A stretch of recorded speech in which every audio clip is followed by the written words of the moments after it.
Bienvenue à Les Affaires Brassicoles, votre balado sur l'entrepreneuriat brassicole du Québec, avec Leonardo Calcagno de Baron Mac. Bonjour tout le monde, ici Leonardo Calcagno des Affaires Brassicoles. J'espère que vous allez bien et que vous êtes, comme je dis à tout le monde, c'est l'été, sortez, allez boire, manger, tout ça.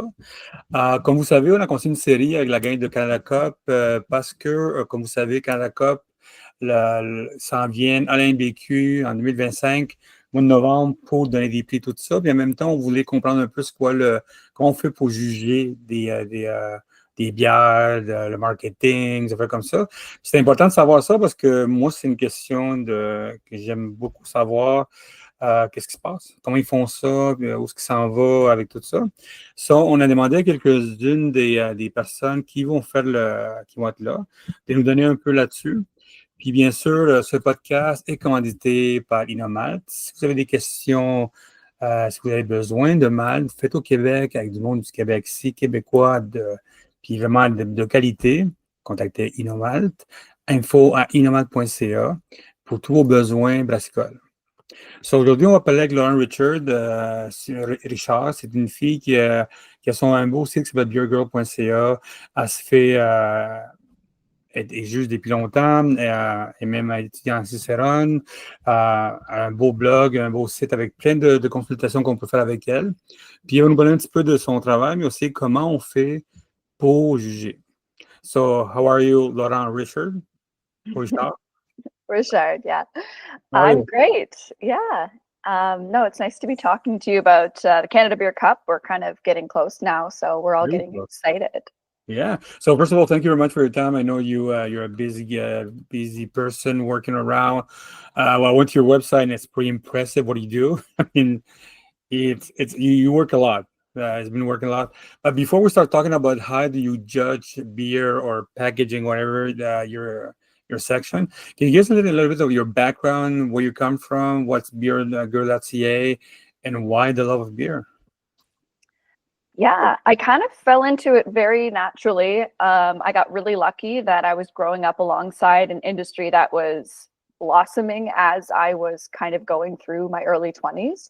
Okay. I did grow up in New Brunswick and I moved here to do musical theater as an actor. So as an actor, we often serve and bartend and get into the restaurant industry. And of course, that's like most of our side hustle. And I just recognized that as the craft beer was kind of emerging in Ontario, there was about 30 breweries total at that time.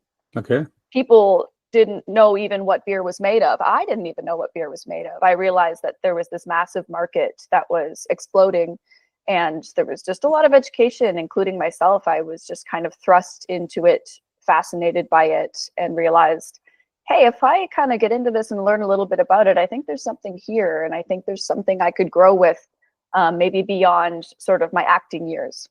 Okay. And plus you founded Beergirl.ca. You have a great website where you do some beer education, you talk about beer, plus you're a head judge of the Canadian Cup. That's it?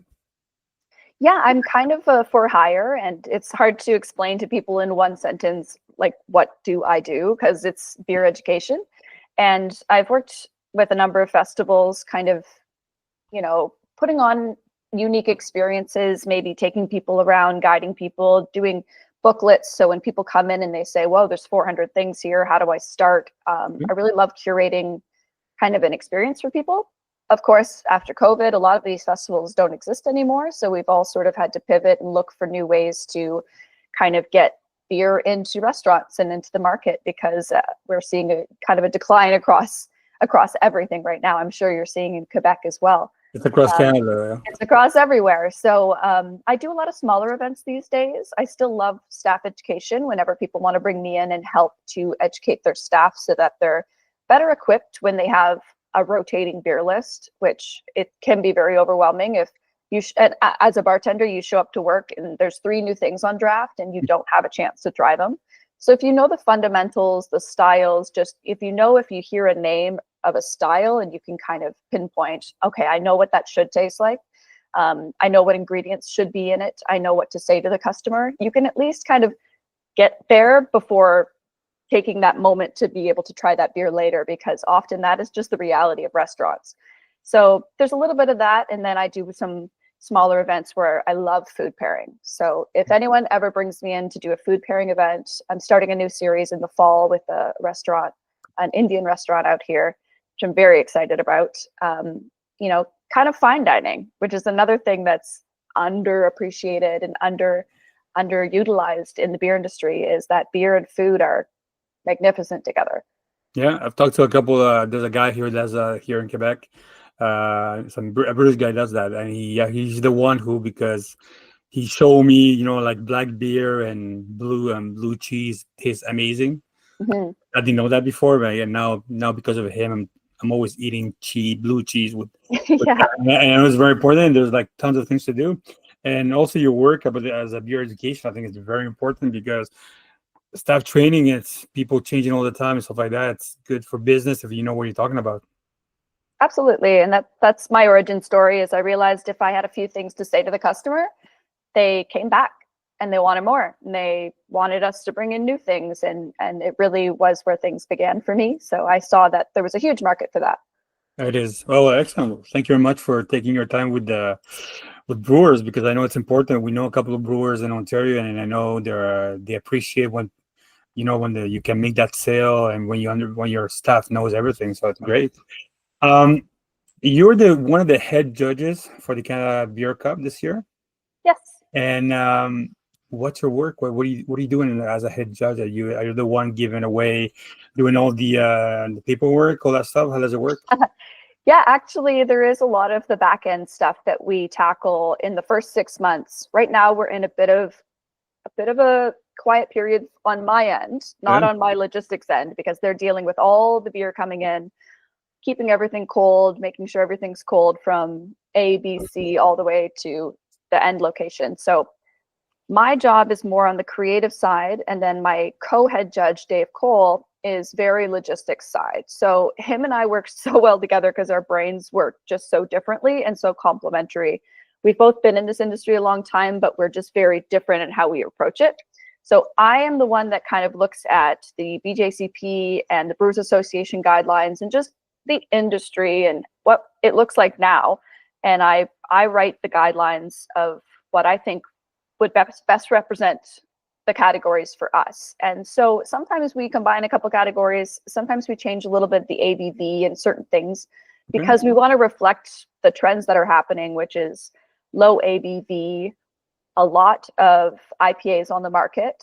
I just thought it would be so tragic to have one category of IPAs with hundreds and hundreds of entries, and we only really recognize 3 of them. And some of those can be so vastly different.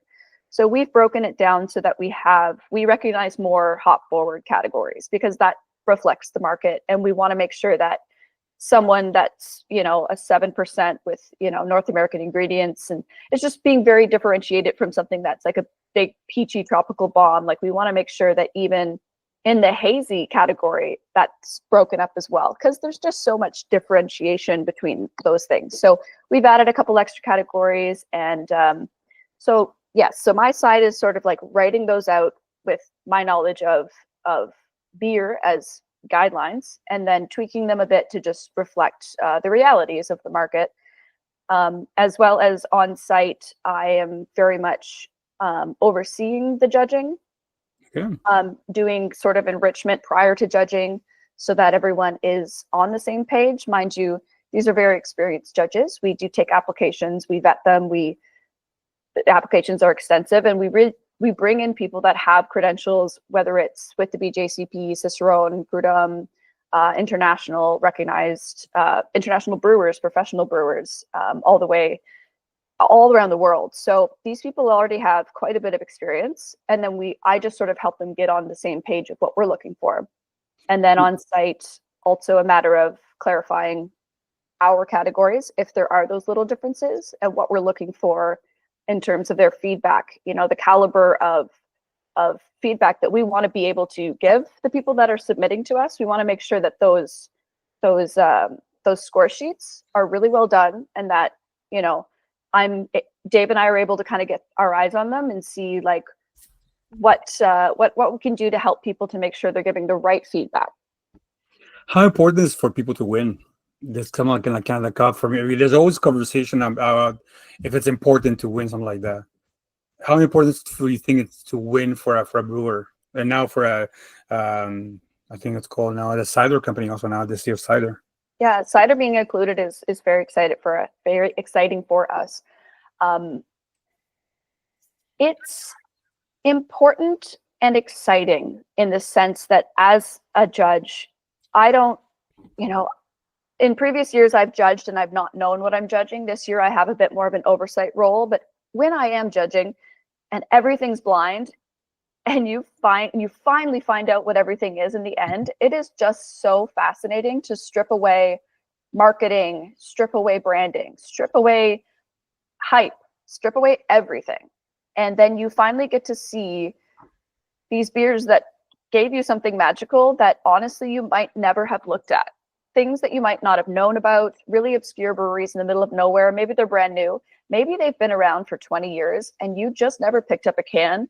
And I just think it's so interesting. And that's my absolute favorite moment. I get like chills just finding out what everything is because it really blows your mind. It's really fascinating. I think everyone should at home try the experience of having someone else bring products for you and trying them blindly. And I really changes people's minds and realizes how much the outside really influences how we feel about these beers and the things that we do really like. And so I do think winners get that platform of saying, you know, just blindly being able to say our product is very good and now you know about us. So come find us. And it's very exciting. So what are you looking for when you're judging beer? Because that's the question I've asked to a couple of judges, and they say, you know, like every judge, like I personally like porters, very dark beer, and I like lagers, and I don't like red beer. I don't like red ales. It doesn't work for me. Right. So what are you looking for as when you judge? You know, because you have to make sure that you're supporting all the type of style stuff like that. So what is you looking for when you're judging a beer? I will address that notion of having a personal bias, just because I think that is something that's made me quite a competent judge early in my career, is that I really try to get people to strip that bias. And that's also part of my role when I'm on the floor and helping people to talk through these things. If they have certain concerns with things, you know, if they say, oh, I'm getting this sort of, you know, coconut note and I don't really like that. And I don't think that should be here. And then I say, well, what's in the notes? What did they provide to you? And they say, well, okay, there's this hop and this hop and that. I'm like, well, actually that's the main characteristic of that hop. Oh, I didn't know that. Okay, well, actually what they've done is a fantastic expression. Actually, what they've done is exactly what they set out to do. So now you got to look at it that way and say like, okay, maybe I don't like coconut, but actually this was here intentionally. And now I got to say, wow, they actually really did what they were setting out to do. So it's just kind of reframing that bias of yourself and saying, what was their intention and did they meet that intention? And so it's sort of the intention of the brewer combined with the history of the style, whether that is, you know, if we're looking for a Czech Pilsner versus a German Pilsner, you know, we do want to see that they're paying attention to their water profile, they're paying attention to their hop selection. All those things do matter. And that is why we have separate categories. If you have hybrids, if you have North American styles and just Pilsners that are, you know, highlighting New Zealand hops, we have those categories as well. So we've taken the classic categories and we've also expanded it so that you can work outside the box and you can be expressive. It doesn't all have to fit in a perfect little square. I think that's often people think, oh, I can't submit to a competition because I don't fit into this neat little perfect box. Okay. That's the way the market is heading, and we've recognized that. So we've started to shift those categories to really kind of broaden what beer is today in Canada. So yeah, I think it's just having the fundamental knowledge of the classics and the history and the origins, and then looking at where they are now. And we kind of help people get there. And for myself, yeah, sure, I might not want to necessarily pick up a certain style of beer, but if I'm judging that beer, I can objectively break down the guideline and say, did it meet those criterias? And I've awarded a gold to a beer that I never would have ordered in a bar, but it was an unbelievable. I remember it was a black IPA, and it was such a stunning, I was like, this is just a stunning example of a black IPA. Like it's perfect in terms of exactly what this style should be.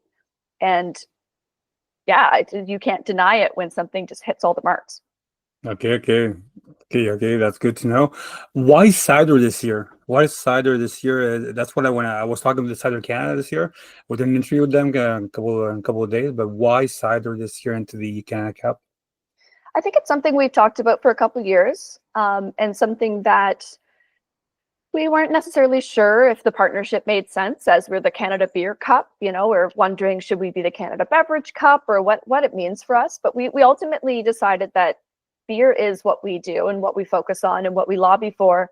But we did, in some capacity, want to bring in cider. Like we really recognize that it does still get a bit kind of pushed aside, and just in terms of kind of that nationwide platform, we thought we do have the capacity to bring on a few styles to really start to recognize that. And this is the first year we're doing it. And we're really happy to have Barry on with all his knowledge and expertise. And I do think he's the perfect guy for the job, and I'm really excited. He loves cider. I talked to him a couple of times now. He's a great guy. Yeah, I'm excited to spend time with him and learn from him.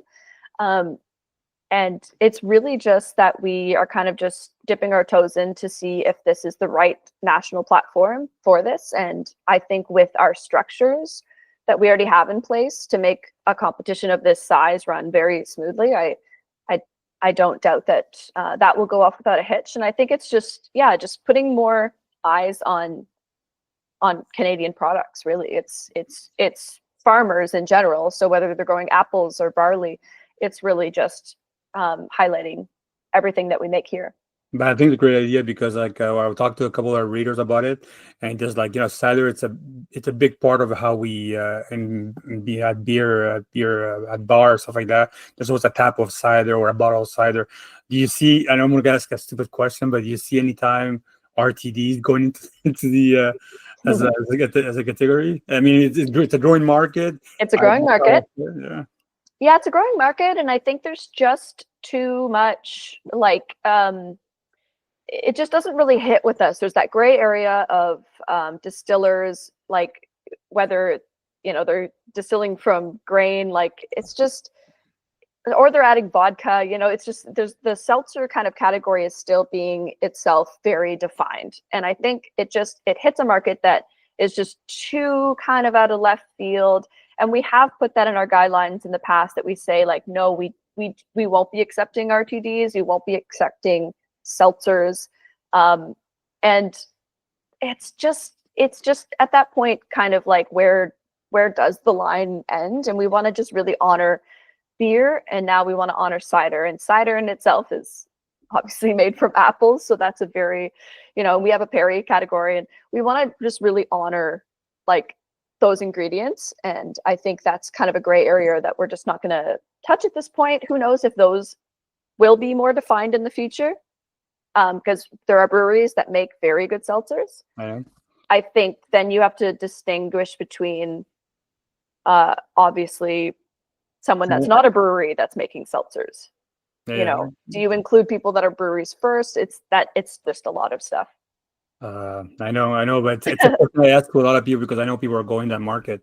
Yeah, it is. It's huge. Yeah, it's a good. I know people. That's pretty much what when readers from breweries contact me. Pretty much is like we're going to that thing or went to water. That's one of the two things. So Laurent Bichard, merci beaucoup. I hope you see you soon. Are you going to be in Quebec City for that? I hope to be. I'm on a North American whirlwind the week before leading up to it. I'm hoping I fly in the day of. Okay, good. So we can know, tell me, what is your best beer right now drinking in Ontario right now? Ooh. I know it's a hard question. Ooh, I hate that question. Give us three if you want. You give us three if you want to, so you don't hurt nobody's. I hate that question. No, it's a great question. Oh my goodness, put me on the spot. I love that I didn't even think of this beforehand. What would I order at the bar right now? I always love just a really nice lager from Godspeed. After work, they do have one downstairs where I work, so I go down there and they have one of his Czech Pilsners down there, and it hits every time. I know. Yeah, I mean, I love a classic, nice, like a Pilsner with a really like firm bitterness. That's my bag. But I'm going home to New Brunswick very soon, and there's this amazing lager out there that I'm very excited to get a case of and go to the cottage with. So which brewery? I'm like, I don't want to shout people out. No worries.